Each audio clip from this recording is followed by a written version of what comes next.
Bato! Yo, words up!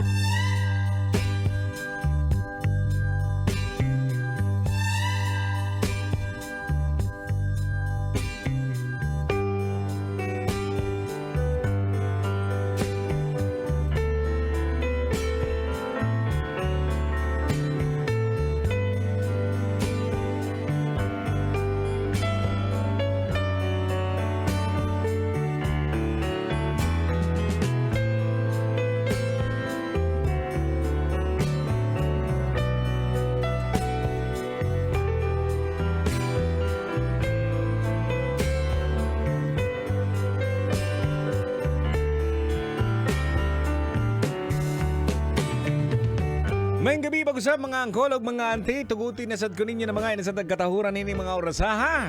Magandang gabi po sa inyo show, mga kabisyo. At syempre, andito pa rin ating programang Tutoy na Love. Kung gusto mo, balik na rin man laman na love, tutoy na. Yun nga ang pinag-uusapan po natin mga kabisyo kung bakit hanggang ngayon mas marami pang mga Pilipino. Siguro isa ka dyan, angkol o kaya auntie o kaya pamangkin mo siguro na nag-edad na 30 years old, 40 years old. Wala pa rin, hindi pa rin nag-aasawa. Nung araw, pag mga ganyang edad, eto nga, pag natapos ka na ng pag-aaral, yung hindi lang yung mga magulang mo po, mga kabisyo, no? Yung magtatanong sa'yo, diba? Sasabihin na, basic na yan, pag ganyan yung edad, nag-aasawa na yan. Sila ba yung magtatanong? At hindi lang sila, kasama na rin yung mga kapitbahay. Makikimarites na, sasabihin na sa mother mo, o kaya sa father mo, pare, graduate na yung anak mo. Bakit hanggang ngayon, hindi pa nag-aasawa? Ang bihira naman.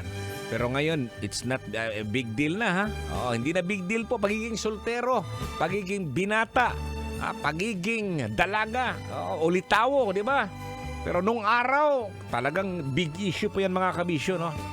Ang pagpili na maging single ay isang personal na desisyon yan.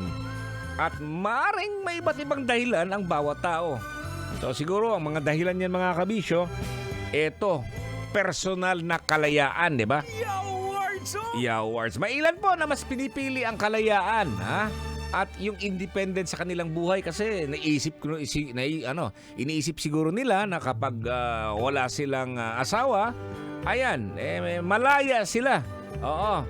So ayaw nilang magkaroon ng commitment na sa isang romantic na relasyon, di ba? Yung iba din naman focus sa sarili. Pag maraming tao kasi ang nagdedesisyon sa mo, hindi maka-focus sa sarili mo, di ba? Lalong-lalo na pag may asawa ka. Yan. Pero nung araw, bago makapag-isip siguro, mas maganda pag sasabihin ng magulang mo, mas maganda pag may asawa ka. Di ba? Yun nung araw. Ayan. Isa din yun mga kabisyo, siguro yung may karanasan. Masamang karanasan sa nakaraan.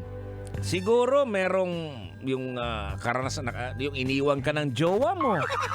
Mag-asawa na sana kayo pero iniwan ka bigla, nag-abroad. Akala pakaslan ka pero hindi pala. Nung araw, alam mo naman yun. Kahit na pag sinabing may masamang karanasan, hindi na mag-aasawa yan.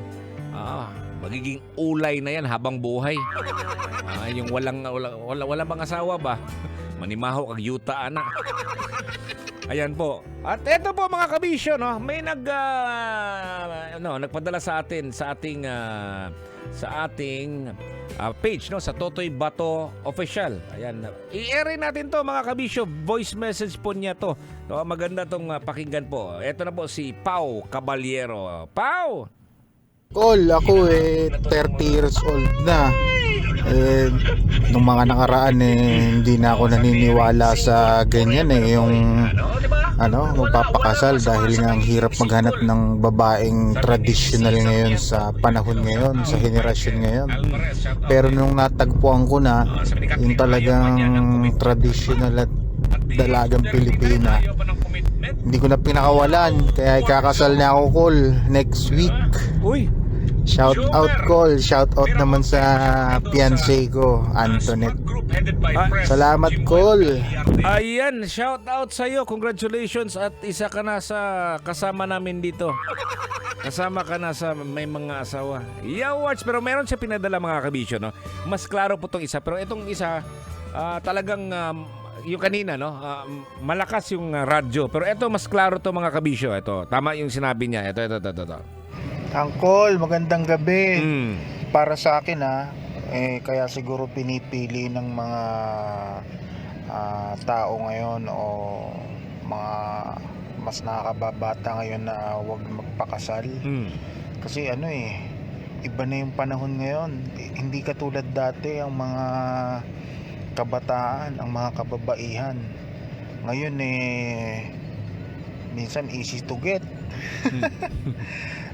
Wala kang peace of mind as lalaki, hindi mo alam kung mapapasayo ba talaga. Hindi katulad dati na mga traditional na Pilipina. Talagang paglilingkuran ka, paghahanda ka ng pagkain, pag-uwi mo sa trabaho. Ngayon kasi hindi na ganun. Strong independent woman na sila, kaya ang hirap. Hindi mo alam kung kung magiging siya na ba talaga, kasi ang daling bumitaw sa relasyon ngayon, sa henerasyon ngayon. Ayan, tama din naman. Oo, andun yung takot, andun yung kaba siguro na baka balang araw din iiwan ka, 'di ba? Tama ka rin diyan, Pao. Salamat sa yung pagpadala at pagpadala ng voice message at mabuhay ka, no. 'Di ba? May mga kanya-kanya mga rason po tayo mga kabisyo. Pero alam mo, ang pagiging single po ay hindi dapat ituring na negatibo o positibo 'yan, ha. Siyempre, personal talaga 'yan na desisyon sa buhay. Kung anong gusto mo.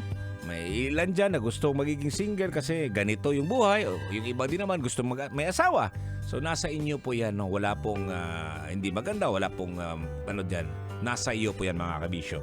Ayan. Marami pong salamat sa mga nakatotoy po sa atin dito gabi-gabi. Sa ating programa. Totoy na Love. Yung mga nasa biyahe ngayon. Ingat po tayo mga kabisyo. No? Gabi-gabi, no? Gawin itong habit forming program na natin, ha.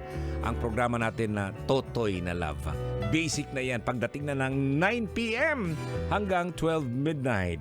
Yawards, Totoy na Love. Bukas, Feel Good Morning. Alas 5 po. Kasama si Uncle Dagol at si Tanya Chinita. Daghang salamat. May gabi. Kailangan pa bang i-memorize yan? Love Radio. Basic!